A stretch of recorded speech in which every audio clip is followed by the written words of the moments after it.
नमस्कार दोस्तों, एक बार फिर आपका स्वागत है आपके अपने YouTube channel BHS math plus में। और पहले मैं ज़रा जो हमने कल क्लास ली थी नंबर सिस्टम की, उसी को थोड़ा सा आगे बढ़ाएंगे। और कल हमने उसमें कुछ नियम पढ़े थे, जिसमें कि हमने पढ़ा था 2 से विभाजित होने का नियम, 3 से, इसी तरह 5, 11 जो इम्पोर्टेंट नियम थे पढ़े थे। बाकी हमको पढ़ना सिर्फ वही है जो हमारे लिए ज़रूरी है और जहाँ हम कम से कम समय देते हुए अधिक से अधिक आउटपुट ले सकें। अगर आप चाहोगे कि सब कुछ पढ़ लें तो ये संभव नहीं है दोस्तों। आपको पढ़ने से ज़्यादा ज़रूरी ये भी है कि हमें क्या नहीं पढ़ना चाहिए, क्योंकि किसी भी एग्ज़ाम में टाइम लिमिटेड होता है। अगर आप वहाँ पर बड़े बड़े क्वेश्चन सॉल्व करोगे तो ज़्यादा समय अपना वेस्ट कर दोगे। इसलिए हमें उन्हीं टॉपिक्स पर और उन्हीं फॉर्मूलाज पर ध्यान देना चाहिए जो हमारे लिए ज़्यादा ज़रूरी हैं और जिनसे सवाल बनते हैं और हम उनका एग्ज़ाम सोल्व भी कर पाएँ। क्योंकि आपने देखा होगा कुछ सवालों की लैंग्वेज इतनी लंबी होती है क्योंकि पढ़ने में भी 2 या 3 मिनट लग जाते हैं। तो उनसे अगर आप उसको पढ़कर सवाल सोल्व कर भी दो तो उसका लाभ कुछ होने वाला है नहीं, क्योंकि उसके मुकाबले आप कई सवाल आसान छोड़ सकते हैं। तो इसलिए कल के लेक्चर को हम आगे बढ़ाते हुए आज हम देखेंगे कि किस तरह इकाई का अंक कैसे ज्ञात किया जाता है। कोई भी बड़ी घात दी हो, कोई भी कितने भी अंक की गुणा दी हो, आप कुछ सेकंड में, चंद सेकंडों में इकाई का अंक ज्ञात कर सकते हैं। सबसे पहले हम ये जान लें कि इकाई का अंक होता क्या है। इकाई का अंक जानने के एक्चुअल में जब भी कोई नंबर लिखा होता है तो उसको, जैसे मैं पहले एक नंबर ले लेता हूँ, जैसे मैं नंबर ले लेता हूँ कोई भी, तो इकाई का अंक की जस्ट सिंपल पहचान यही होती है। इकाई का अंक जो हमारे, अगर मैं ऐसे खड़ा हूँ तो दाईं तरफ से सबसे पहला ये इकाई का अंक होता है, सबसे इधर का अंक। और इकाई का अंक के जानने के लिए हमें कभी कभी 3 अंकों की कई जगह गुणा दे देता है, तो उसमें पहचान नहीं पाते कि पूछता है 3 गुणा के बाद इकाई का अंक क्या आने वाला है। तो हम आज उससे संबंधित कुछ नियम पढ़ेंगे और देखेंगे कि किस तरह इकाई का अंक ज्ञात करते हैं ताकि हम आसानी से इन सवालों को सोल्व कर पाएँ। तो पहले जैसे हमने देखा सिंगल संख्या में कि इकाई का अंक इसमें अगर पहचानना है तो हम अपने दाएँ तरफ से जो पहला अंक होगा वो इकाई का अंक कहलाता है। इस तरह आगे बढ़ते जाएंगे तो दहाई का अंक, फिर सैकड़े का, इस तरह से इनके अंकों के स्थानीय मान चलते हैं। तो जस्ट सबसे पहले जो हम पहचानते हैं संख्या में, तो इकाई का अंक वो जो दाईं तरफ से हम देखते हैं सबसे पहला अंक, जैसे यहाँ पर एक, यहाँ पर क्या इकाई का अंक है इसमें। इस संख्या की अगर बात की जाए तो इसमें जो है ये एक, इसमें ये इकाई का अंक है। और भी जैसे संख्या ले लेते हैं, कोई एग्जाम्पल कुछ भी, जो भी, जैसे ये संख्या है तो इसमें बात करी जाए इकाई का अंक की तो वो ये 7 है। ओके, अब ये तो जस्ट सिंपल है कि नंबर दिया हुआ और बस, ये तो कक्षा 2-3 वाली बातें हैं कि हाँ इकाई का अंक क्या है, बच्चों से पूछा जाता है कि इकाई का अंक क्या है। लेकिन अब थोड़ा सा आगे बढ़ते हैं, क्योंकि हमें एग्ज़ाम देने हैं कॉम्पिटिटिव, तो हमें थोड़ा सा डीपली जाना पड़ेगा और समझना पड़ेगा कि इकाई का अंक जब बहुत बड़े घातांक दे दिए जाते हैं, कई सारे नंबर्स के एक साथ गुणा दे दी जाती है, तो हमसे पूछता है कि इकाई अंक क्या होता है। तो पहले मैं आपको दिखाता हूँ एक, जिसको बोलते हैं डबल गुणा या दोहरी गुणा करके दिखाता हूँ। उसमें आप देखेंगे कि इकाई का अंक कैसे कैलकुलेट करते हैं और कैसे हम बता पाते हैं कि इकाई का अंक क्या होता है। हम पहले सबसे पहले आपको दिखाते हैं जस्ट गुणा करने के बाद कि किस तरह हम अंकों की पहचान करते हैं। जैसे ये दे दिया जाता है 27 गुणा 8, ये लिखा मैंने, तो इसमें ये पूछ देता है कि इस गुणा के बाद इकाई का अंक क्या आने वाला है। तो हम करते क्या है, इसमें गुणा करके देख लेते हैं। सिंपल पहला तो यही तरीका है कि हम गुणा करके देख लें उसकी। तो यहाँ जब गुणा करता हूँ तो गुणा करने के बाद 8 सत्ते 56। तो मैं आगे कैलकुलेट क्यों करूँ, क्योंकि मुझे तो मतलब सिर्फ इकाई के अंक से है। तो इसलिए अब यहाँ चाहे जो भी अंक आए इनसे मुझे मतलब नहीं है, क्योंकि मुझे सिर्फ इकाई का अंक चाहिए यहाँ पर। तो हमने सिर्फ इसकी गुणा इससे कर ली और देख लिया कि इसके बाद क्या आने वाला है। तो यहाँ हम इतना गुणा करने के बाद कह देंगे कि इकाई का अंक 6 आएगा इसमें गुणा करने के बाद। इसके बाद थोड़ा सा और बड़ा एग्जाम्पल लेते हैं, उससे समझते हैं इसमें क्या होगा। जैसे यहाँ पर ये है, तो इसमें अगर आपको पहचानना पड़ जाए कि इन दोनों की गुणा करने के बाद इकाई का अंक क्या आने वाला है, तो हम क्या करेंगे, यहाँ सबसे पहले हम इनके जो इकाई का अंक दिए हुए हैं उनके आपस में मल्टीप्लाई कर देंगे और जो भी आएगा उसको बोल देंगे कि इकाई का अंक ये आने वाला है। जैसे यहाँ 6 से 5 गुणा कर देंगे बस, तो 6 पंजे 30, 0।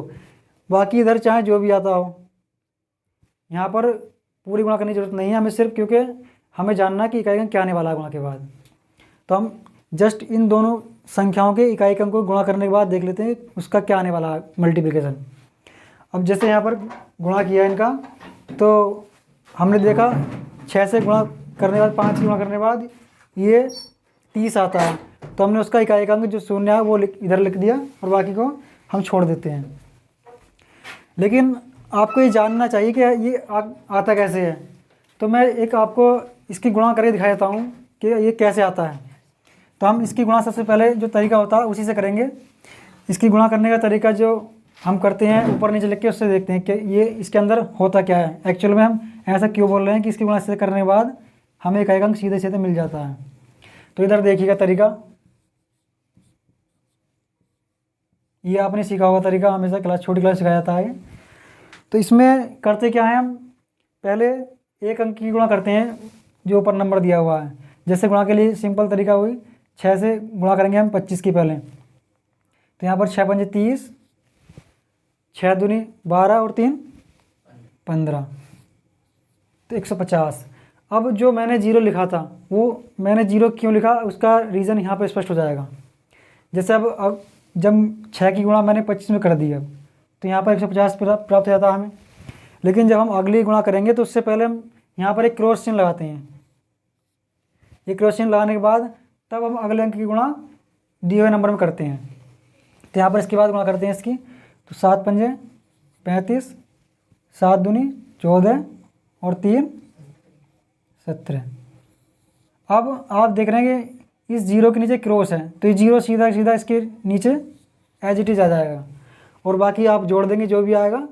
5 और 5 10, 1 और 7 8, 1 9 और ये 1। तो इस तरह जो हमने लिखा था कि 5 की गुणा 6 से करने के बाद हमें इकाई अंक सीधा सीधा शून्य प्राप्त होता है, उसका जो तरीका है उसका जो एक छिपा हुआ कॉन्सेप्ट है इसी में छिपा हुआ है। क्योंकि हमने यहाँ गुणा किया 6 से इसका और इसके बाद इसके गुणा को लिखा और इसके नीचे जब देखते हैं कि इसके नीचे हम क्रॉस के चिन्ह लगा देते हैं, तो इसलिए जो बाकी के अंक है वो इससे बच जाते हैं, उसके नीचे कुछ आता नहीं है, तो वो अंक सीधा सीधा नीचे पहुंच जाता है। आपको अगर 3 नंबर 3 संख्याओं गुणा करनी है एक साथ, तब आप उससे भी देख लेते हैं, एक बार 3 अंकों को गुणा करके देख लेते हैं। इसके बाद अब हमने अब तक देखा कि हमने इससे पहले देखा कि 2 अंकों की या दोहरी गुणा कैसे करते हैं। उसमें हमने देखा कि इकाई अंक किस तरह से हम ज्ञात कर सकते हैं और वो क्यों आता है। हम अब यही नियम अप्लाई करते हैं कि ये जो 3 संख्याओं की एक साथ गुणा करने के बाद हमें बताना है कि इकाई अंक इसमें क्या आएगा। तो तरीका वही है। सबसे पहले हमें करना क्या है, हम एक बार इन दोनों के साथ गुणा करेंगे। इन 2 संख्याओं की इकाई अंक गुणा करते हैं एक बार, यहाँ से जो भी मिलने वाला है। जैसे यहाँ 8 की गुणा करते हैं 5 से और यहाँ पर आता है 8 पंजे 40, तो मैंने यहाँ 40 का शून्य लिख दिया यहाँ, क्योंकि मुझे पता है कि यहाँ से अगर इन दोनों की गुणा करता हूँ एक साथ, जैसे हम पिछले एग्जाम्पल दे चुके हैं कि यहाँ से इन दोनों गुणा करने के बाद जो इकाई का अंक है वो हमें शून्य मिलने वाला है। बाकी यहाँ जो भी अंक आ रहे होंगे उनसे मुझे मतलब नहीं है, क्योंकि हमें समय कम लेते हैं और सवाल ज़्यादा करने हैं सोल्व। तो इसलिए हमें तरीका समझना पड़ेगा और उसको फॉलो करना पड़ेगा, साथ साथ आपका अभ्यास भी लेना पड़ेगा। अदरवाइज़ आप पढ़ के छोड़ देंगे तो कुछ हासिल होने वाला है नहीं। तो मैंने इन दोनों की गुणा करने के बाद ये जान लिया कि यहाँ से इन दोनों की गुणा करने के बाद जो इकाई का अंक है वो शून्य आने वाला है। अब इसमें अगली गुणा एक और दी हुई है, क्योंकि मुझे इन तीनों गुणा करने के बाद बताना है कि इकाई का अंक क्या आने वाला है। तो हमने पहले इन 2 की गुणा करने के बाद देख लिया कि इकाई का अंक क्या आने वाला है यहाँ से इन दोनों से। इसके बाद अब मैं इसमें 7 की गुणा इसके अंदर कर देता हूँ 0 के, तो मुझे जो है इन तीनों की जो गुणा के बाद मिलने वाला इकाई का अंक है वो पता चल जाएगा। तो सबसे पहले इनका गुणा किया आपस में तो शून्य। अब इस 7 का मल्टीप्लाई इसमें कर देंगे शून्य में, तो इसका जब गुणा इसमें होगा शून्य में, तो यहाँ से भी अगर 0 से, सभी जानते हैं 0 से किसी भी संख्या को गुणा करें या भाग करें तो आंसर 0 ही आता है। तो यहाँ से अगर 7 की गुणा इसमें 7 की गुणा जब इसके इकाई के अंक में होगी तो 7 0 0, यहाँ जो भी अंक आएंगे बाकी गुणा के बाद, तो इनकी गुणा के बाद भी जो इकाई का अंक मिलने वाला है वो शून्य ही मिलने वाला है। और उसे देख लेते हैं कैसे मिलता है। एक बार फिर वही प्रोसेस करते हैं कि सबसे पहले हम करते हैं 28 और 25 की गुणा करते हैं आपस में, जो तरीका पहले सीख चुके हैं गुणा करने का। क्योंकि इसके बाद जो गुणा करने के बाद आएगा इसका आंसर, उसकी गुणा हम 37 से कर देंगे तो हमें पता चल जाएगा कि इनको ओवरऑल गुणा करने के बाद हमें इकाई का अंक क्या बनने वाला है। तो मैं पहले गुणा कर लेता हूँ इसकी।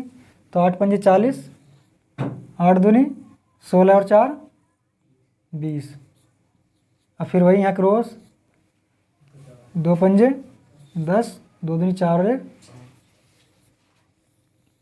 ये देखिए इन दोनों से गुणा करने के बाद अब मैं जब इसका हल नीचे लिखता हूँ तो यहाँ इकाई का अंक 0 प्राप्त हो जाता है।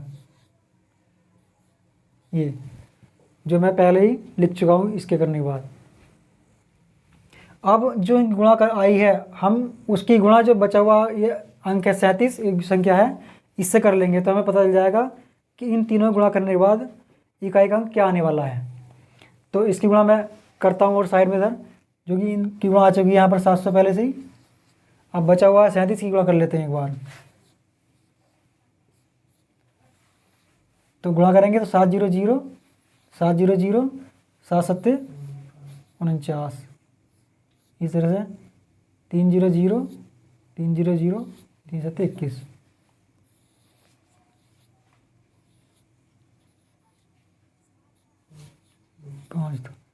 देखिए ये भी फिर से हमें 0 इकाई का अंक मिलता है। तो आपको सिर्फ इतना करना है, चाहे वो गुणा कितनी भी संख्याओं क्यों ना दे दे, हमें सिर्फ उनके इकाई के अंकों की गुणा आपस में करते जाना है और जो वहाँ से इकाई का अंक मिलने वाला है उसकी गुणा अगले अंक पर करते जाना है। इस तरह से जैसे पहले इसमें गुणा की इसके साथ तो 0, फिर 0 गुणा की इसके साथ फिर 0। और एग्जाम्पल ले लेते हैं, जस्ट रुकिए।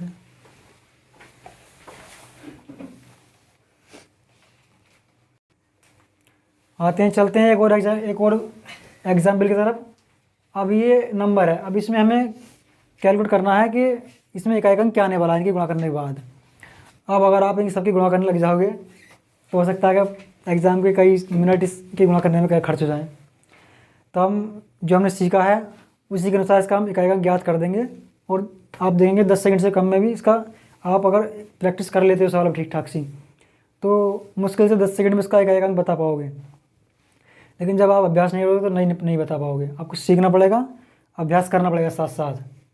तो मैं करता हूँ जो तरीका सीखा उसी के अनुसार। तो करना क्या है, पहले इन दो संख्याओं के इकाई के अंकों का करते हैं गुणा आपस में। तो यहाँ से जब गुणा करेंगे 9 का और 7 का, इन दोनों गुणा करेंगे आपस में तो क्या आने वाला, ठीक है। तो चलते हैं समझते हैं कि ये जो गुणा दी हुई है 4 संख्याओं के आपस में, हमें इसमें निकालना है कि इकाई का अंक क्या आने वाला है। अगर आप इनकी गुणा करोगे, पहले इसकी गुणा इससे करोगे, फिर इसकी गुणा इससे करोगे, फिर इसकी इससे, तो गुणा करने में शायद समय भी ज़्यादा लग जाएगा और हो सकता है कि एग्ज़ाम माहौल में आप ये सब कर भी ना पाओ। पता चलिएगा हम इसकी गुणा इससे करने वाले हैं और उसकी गुणा उससे करनी भूल गए। तो इसलिए जो तरीका है उसी पर हम काम करेंगे और इसी को देखेंगे। तो सबसे पहले करना क्या है, सबसे पहले इसका इकाई का अंक लेंगे और इसका इकाई का अंक लेंगे। इन दोनों गुणा आपस में करते हैं पहले, जिससे मैं यहाँ इनकी गुणा करता हूँ आपस में। तो 9 7 63, यहाँ लिख देंगे 63। इनकी गुणा करने के बाद बाकी जो इनकी आपस में गुणा आ रही होगी, कुछ भी आ रही हो, उससे कोई मुझे मतलब नहीं है, क्योंकि मुझे यहाँ सिर्फ देखना है कि इकाई का अंक क्या है।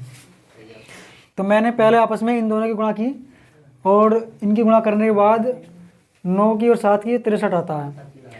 तो अब मैं जब अगली संख्या की गुणा इसमें करूँगा तो मैं सिर्फ इसका भी इकाई का अंक लूँगा, बस केवल इस यहाँ पर इनकी दोनों गुणा कुछ आ रही होगी, उसका इकाई का हम देख चुके हैं कि कैसे आता है निकाल के। तो उसका इकाई का अंक 3 आ रहा होगा यहाँ पर, इसका इकाई का अंक 3 है। तो अब इसके इकाई के अंक से अगली संख्या के इकाई का अंक गुणा करनी है हमें, इतना सीखना है बस। यानी कि इस 3 की गुणा आप करनी है हमें चल के इसके 8 के साथ। और जब हम 3 की गुणा 8 में करते हैं तो देखते हैं क्या था, 8 दिया 24, इनकी गुणा करने का 24। इधर कुछ अंक आ रहे होंगे क्योंकि हमें गुणा पूरी करनी होती है तो इधर कुछ अंक आ रहे होंगे, लेकिन मतलब क्या है हमें समझना इकाई का अंक। तो मैंने 3 की गुणा की 8 में, ये 24। अब यहाँ से मुझे क्या चुनना, इधर के सारे अंक छोड़ देने और सिर्फ यहाँ पर क्या करना, फोकस इस इकाई के अंक पर। अब हम यहाँ तक काम समाप्त हो चुका हमारा। यहाँ तक हमें पता चल चुका कि इकाई का अंक यहाँ से 4 आने वाला है इनकी गुणा करने के बाद। तो अब अगली अंक, अब जो अगला अंक है उस संख्या का लेते हैं उसे। तो अगली संख्या है 739। इसका जो इकाई का अंक है वो 9 और इसका इकाई का अंक 4, इसकी आपस में कर देंगे गुणा आप जो भी आएगी।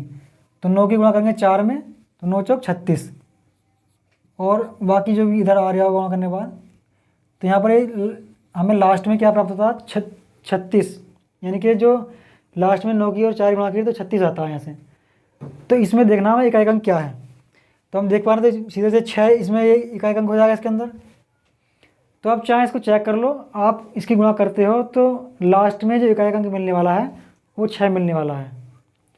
बस इतना समझना है हमें, जो भी संख्याएं दी हुई हैं गुणा में उनके इकाई के अंक गुणा करने के बाद, जैसे मैंने पहले इनका किया गुणा दोनों का 963, तो यहाँ से 3 ले लिया उसका इकाई का अंक इन दोनों गुणा का। उसके बाद इस 3 गुणा कर दिया अगली संख्या के इकाई के अंक से जो कि 8 है, तो उसके करने के बाद यहाँ से 3 अट्ठे, अब कहाँ समझा रहे हैं मतलब, चलो कोई नहीं।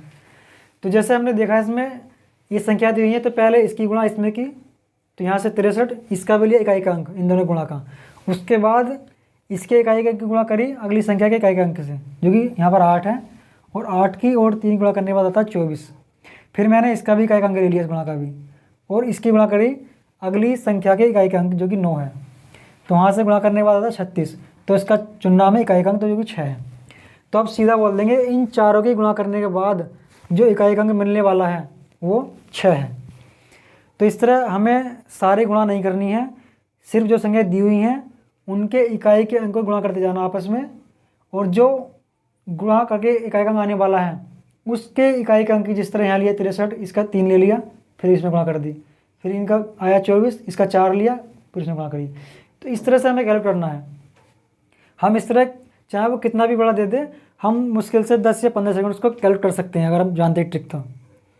और अब इसके लेते हैं जो इसका एक अगला स्टेप है जिसमें वो आपको घाते दे देगा बड़ी बड़ी, वहाँ पर आपको पूछेगा इसके क्या क्या आने वाला है। तो अब चलते हैं उस तरफ। अब जो इन इकाई के अंक का जो अगला स्तर आता है उसमें पूछता है हमसे, किसी भी संख्या की घात दे देगा बड़ी से बड़ी, और हमसे पूछेगा इसके इस घात को सोल्व करने के बाद इकाई का अंक क्या आएगा। तो उसमें हम देखते हैं किस तरह कैलकुलेट करते हैं। पहले उसका आप एक बैकग्राउंड अपने दिमाग में फिट कर लीजिए, उसमें क्या होने वाला है उसके अंदर। तो मैं यहाँ थोड़ा सा कुछ लिखता हूँ, आप थोड़ा ध्यान दीजिए उस पर। जैसे मैंने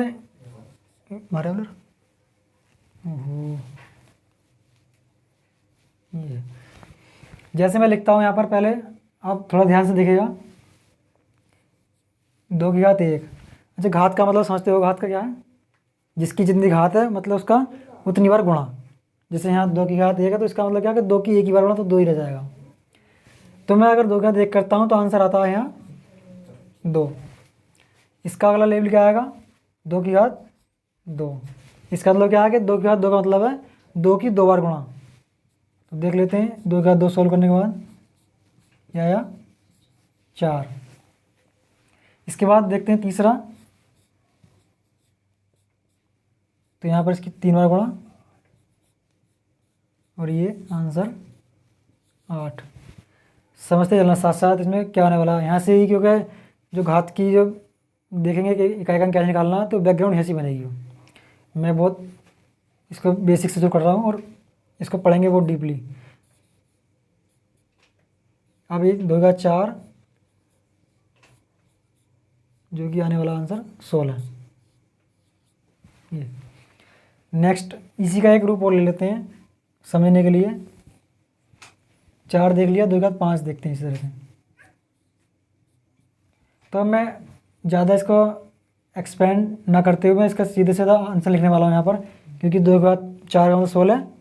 तो जब 2 के बाद 5 करेंगे तो एक बार 2 से गुणा और हो जाएगी इसमें, तो आंसर सीधे 32। 2 के बाद 6 तो 64। 2 के बाद देखना इसके बाद 7 तो 128। इसके बाद 2 के बाद 8 पे चलते हैं, तो यहाँ आएगा 256। अब इन घातों को जो मैंने यहाँ पर सॉल्व की हैं, थोड़ा ध्यान से अगर देखें तो जो 2 की घात 1 का मान है, यानी मैं सिर्फ बात कर रहा हूँ इकाई के अंक के संबंध में, तो जो 2 की घात 1 का मान इकाई का अंक के संबंध देखें तो 2 ही है, क्योंकि एक ही अंक 2 ही तो इकाई का अंक माना जाएगा वो। 2 की घात 2 4, 2 की घात 3 8, 2 की घात 4 तो 16। यानी कि यहाँ पर इकाई का अंक आप बात करें तो 2, यहाँ 4, यहाँ 8 और यहाँ 6।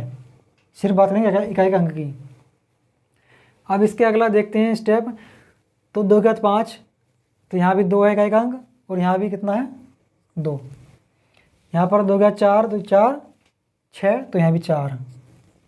इस तरह से 2 के बाद 3 का मान 8 है इकाई का अंक, तो इसी तरह से यहाँ पर 2 के बाद 7 का भी इकाई का अंक कितना आने वाला 8। और इसी तरह से 2 के बाद 4, तो यहाँ 6 है, तो यहाँ पर भी 2 के बाद 8 का मतलब 6। यानी कि जब भी हम उसको 4 के अंतर से देखें, घात को अगर 4 के अंतर से देखें, क्योंकि 1 में और 5 में अंतर 4 का है, अगर हम इनको 4 के अंतर से देखते हैं तो जो हमें इकाई का अंक मिलता है वही मिलता है जो उसके पहले होगा। अगर मैं इस तरह कुछ भी लिख दूँ यहाँ पर, इसके बाद जो 2 की घात 4 के अंतर से देखें, तो मैं यहाँ लिख दूँ अगर 2 की घात 9, तो उसका भी यहाँ जो भी अंक आएंगे, लेकिन फाइनली इकाई का अंक हमें यहाँ 2 मिलेगा यहाँ भी। तो हमें ये समझना है इसमें जो एक सीक्वेंस बनती है कि वो सीक्वेंस है क्या, उसको देखते हैं। तो 4 के अंतर से जो इकाई का अंक है वो सेम आने वाला है। देखो यहाँ 1 से 5 हुआ तो भी 2, 5 के बाद 9 लिया तो यहाँ पर इकाई का अंक 2 आने वाला है। ऐसे ही यहाँ देखोगे 2 के साथ, तो यहाँ 4 यानी इकाई का अंक 4 है, और यहाँ फिर 4 के अंतर से यानी घात 6, तो यहाँ पर भी 4। इस तरह से देखें तो यहाँ 2 के बाद 3 है तो 8, 7 है जो कि 4 के अंतर से, यहाँ भी 8। और यहाँ बात की जाए तो यहाँ 2 के बाद 4 है जो कि मान 16 यानी इकाई का अंक 6, और 4 के अंतर से 8 तो इकाई का अंक 6। हमें सिर्फ हमें सिर्फ क्या, इसको तोड़ना है, सिर्फ घातों को तोड़ना है और देखना है कि इसके अंदर 4 के अंतर से कितना अधिक है। अगर उसके 4 के गुणांक से 1 अधिक है तो वो सीक्वेंस यहाँ से मिलती जाएगी। इससे पहले अभी थोड़ा सा एक एग्जाम्पल रोलते हैं, उसके बाद आपको थोड़ी सी और क्लैरिटी आएगी। तो देखिए पहले हमने ली थी संख्या, वो थोड़ी छोटी थी, उसमें आप थोड़ा समझ नहीं पा रहे थे उसके अंदर क्या हो रहा था। अब हमने थोड़ी संख्या बड़ी लिखी है तो इससे आपको और ज़्यादा क्लैरिटी आएगी। देखो मैं जो कहना चाहता हूँ वो ये है कि यहाँ पर 7 की घात 1 है और यहाँ 7 की घात 5 है, यानी अंतर इनके बीच कितना 4 का अंतर है। मैं अगर इसे घात को लिखना चाहूँ तो अगर मैं कहूँ कि 4+1 है,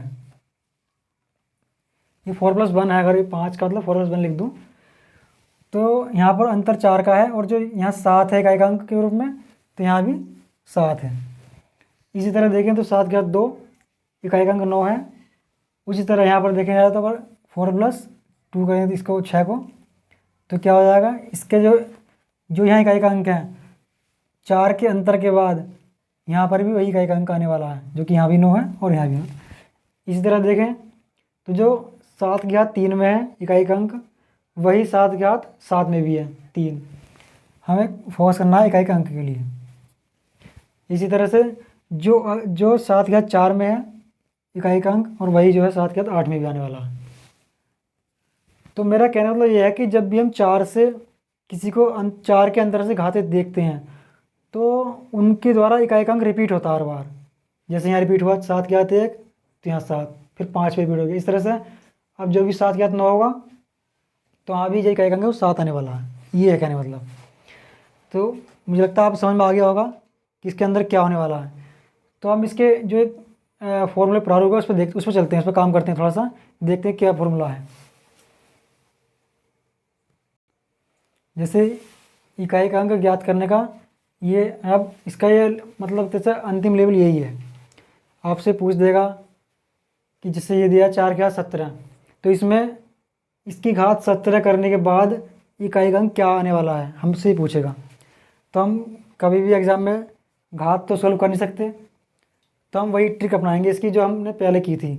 सबसे पहले हमें करना ये है, इसको एक बार घात के रूप में तोड़ के लिखेंगे कि 4 की घात 1 का मान क्या आने वाला है, 4 की घात 2 का मान क्या आने वाला है, और 4 की घात 3 का मान क्या आने वाला है, और 4 की घात 4 का मान क्या आने वाला है। उसके अनुसार ही फिर हम 4 के इसको जो देखा था करके अंतर से उसको गणना कर देंगे कितना आने वाला है इकाई का अंक। तो देखते हैं कि इसको कैसे सॉल्व करेंगे। सबसे पहले मैं यहाँ लिखता हूँ 4 की घात 1 का मान 4 आने वाला है, ये तो पता ही है। 4 की घात 2 करते हैं तो 16 यानी कि 6। 4 की घात 3 तो 64 जो कि इकाई का अंक है 4, और 4 के बाद 4 इसका मानने वाला है, जो भी हो इकाई अंक 6 आने वाला है इसका। यहाँ जो भी आता होगा वो कर लेंगे। फिर 4 चौक 16 6, 4 से 24 1 25, ये 256। हमें यही सीक्वेंस देखना है, क्योंकि 4 का जो क्रम है इसमें अगर घात सम है इसका, तो जैसे देखें हर एक घात के बाद रिपीट होता है। 4 के घात 1 तो मान 4, 2 पे इकाई अंक 6, 3 पे 4, और 4 के बाद फिर 4 ये सम है, संज्ञा सम है, घात सम है, तो फिर से 6।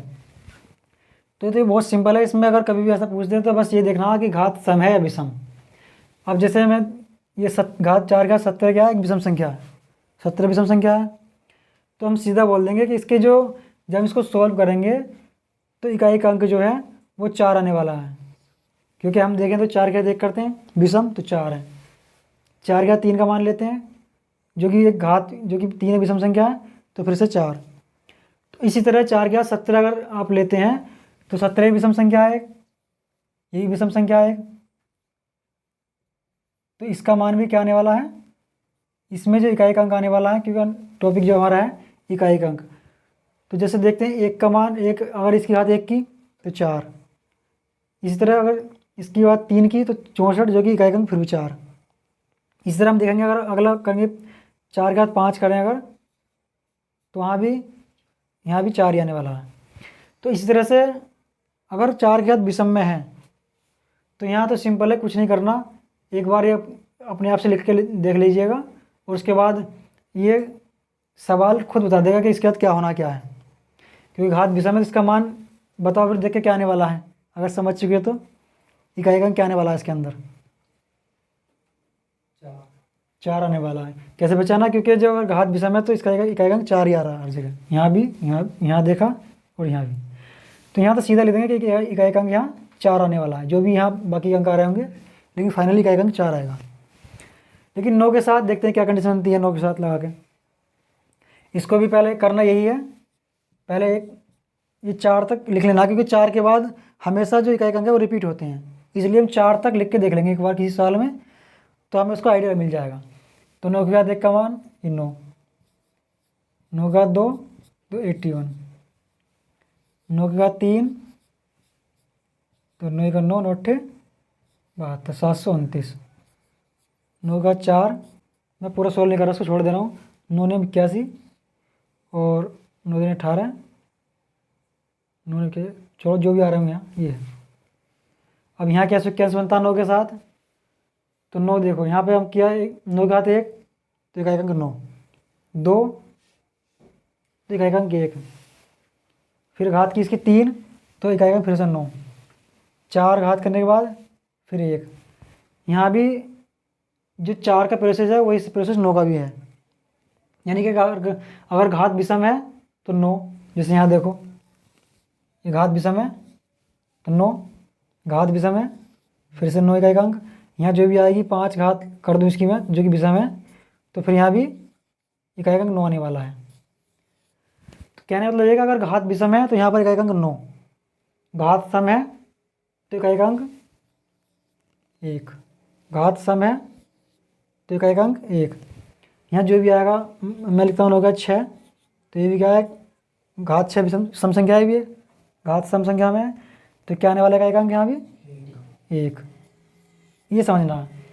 अब जो 9 की घात 143 है, क्योंकि पहले हम पढ़ चुके हैं सम विषम संख्या तो पहले ही पढ़ चुके हैं, तो 143 बताओ फिर कैसी संख्या है, विषम संख्या है, और जब 143 विषम संख्या है तो फिर इसका इकाई का अंक क्या आने वाला है 9, क्योंकि हम देख रहे हैं यहाँ विषम है तो 9, यहाँ भी विषम है घात तो 9, इस तरह से। तो मैं सीधा लिख दूंगा इसके लिए भी कि इकाई का अंक यहाँ जो भी आएगा वो ये 9 होगा, यहाँ जो भी अंक आ रहे होंगे लेकिन इकाई का अंक 9 आएगा। तो 4 की बात कर लें और ये 9, इन दोनों में सेम प्रोसेस चलता है, यानी कि तो अभी तक हमने देखा कि किस तरह 4 के और 9 से जब घात चेक करते हैं इनका इकाई क्या आने वाला है, और उसमें जो सिंपल सा एक प्रोसेस था, अगर घात सम है तो उसका जो 4 की बात कर रहे थे तो जो भी अंक आ रहा था, और जो यानी सम का एक अंक और विषम का जो भी आता है, यानी जो प्रोसेस है वो सेम था 9 का भी और 4 का भी। तो मैं उसमें एक दो एग्जाम्पल और लेता हूँ ताकि आपको और ज़्यादा क्लैरिटी आए। तो देखते हैं एग्जाम्पल नया। जैसे मैं लिखता हूँ 4 की घात 563, और एक एग्जाम्पल लेते हैं 4 की घात, कोई भी बड़ा एग्जाम्पल हो, ये पहचानना है। तो हमें इन्हें बताना है कि इकाई अंक क्या आने वाला है इनके। तो इसके लिए सबसे पहले वही तरीका है, एक बार बस लिख के देख लेते हैं ताकि हमें गलती ना हो और सब पता रहे कि क्या होने वाला है। आप जानते हैं 4 में जब घात बढ़ाते जाते हैं तो जो सिक्वेंस है वो सेम आता है। 4 के घात 3 करते हैं तो 64, और 4 के घात 4 का मतलब फिर से इकाई अंक जो भी है 6 आएगा यहाँ पर, जितना भी आने वाला। तो एक सिक्वेंस बनता है 4 में। इसको देखते हुए अब इन सवालों को पहचानिए, इनमें इनका इकाई अंक क्या आने वाला है। तुम बताओ जरा इसमें क्या आएगा। ये 4 की घात 563, तो इकाई अंक इसमें क्या आने वाला है, यानी कि क्योंकि घात विषम है इसलिए इकाई अंक 4, यहाँ जो भी आ रहा है वो अंक। और ऐसी इसी तरह से बताइए क्या आएगा इसमें, क्योंकि ये 6 क्यों आएगा, क्योंकि हाथ सम है, और जब भी 4 घात सम होगी तो इकाई अंक हमेशा 6 आएगा। तो इस तरह से इसका भी आंसर, यानी यहाँ जो भी आएगा और लास्ट में इकाई अंक 6। तो अब मुझे लगता है कि आप पूरी तरह समझ गए होंगे कि जब भी हम 4 की कितनी भी घात ले लें तो उसका हम इकाई अंक बता सकते हैं आसानी से। ओके, इसके बाद जो 9 के संबंध में पढ़े थे प्रोसेस, उसके एक दो एग्जाम्पल और ले लेते हैं ताकि आपको क्लियरिटी रहे, दिमाग में एक पिक्चर क्रिएट हो। तो जो 2 प्रोसेस पढ़े थे हमने 4 के और 9 के, दोनों सेम थे। तो हम 4 के एग्जाम्पल देख चुके हैं, हम 9 के एग्जाम्पल और देख लेते हैं किस तरह 9 के हम अगर पूछ ले तो किस तरह बताना है कि 9 की घात। यहाँ पर कितनी भी बड़ी घात ले लो कोई फ़र्क नहीं पड़ता। एक बार अगर कॉन्सेप्ट क्लियर है तो आप इन सवालों के जवाब विदिन 10 सेकेंड दे पाएंगे। यहाँ ले लेता हूँ 722। तो तरीका तो वही है, एक बार हम इनको लिख के देख लेते हैं इनको कि इसका ये किस तरह काम करता है। अगर 9 की घात हम लिखते हैं तो उसके इकाई अंक क्या आते हैं, उसका तरीका चेक कर लेते हैं एक बार ताकि गलती ना हो। तो एक 9 की घात 1 तो 9, घात 2 तो 81, यानी इकाई अंक 1, घात 3 करते हैं तो जस्ट जो भी आएगा यहाँ पर 9 आने वाला है इकाई अंक, इधर कुछ भी आ सकता है कोई पता नहीं। और 4 करें 9 की घात तो फिर से वही 9 ने 81, यानी कि 1 इकाई अंक यहाँ पर 1 फिर से। तो इस तरह अगर घात विषम है तो इकाई अंक 9, घात सम है तो इकाई अंक 1। इसको देखते हुए बताइए कि इसके इकाई अंक क्या आने वाला है इसका, क्योंकि घात क्या है यहाँ पर विषम है, इसलिए यहाँ पर इकाई अंक 9। और इसमें देखें तो इसमें इकाई अंक क्योंकि घात सम है तो क्या आने वाला है ये, यानी कि 1। तो अब लगता है आप पूरी तरह समझ गए होंगे कि इकाई अंक कैसे निकालना है 4 के संबंध में, 9 के संबंध में। तो दोस्तों ये वीडियो ज़्यादा बड़ा ना हो इसलिए हम जो नेक्स्ट जो भी नियम बचे हुए हैं 6 के संबंध में, 5 के, ये जो भी बचा हुआ उनको हम अगली वीडियो में देखेंगे। हमारे चैनल को देखते रहिएगा, लगातार लाइक कीजिएगा वीडियो को और शेयर कीजिएगा। तो दोस्तों कल तक के लिए have a nice day, take care, bye bye, कल मिलेंगे।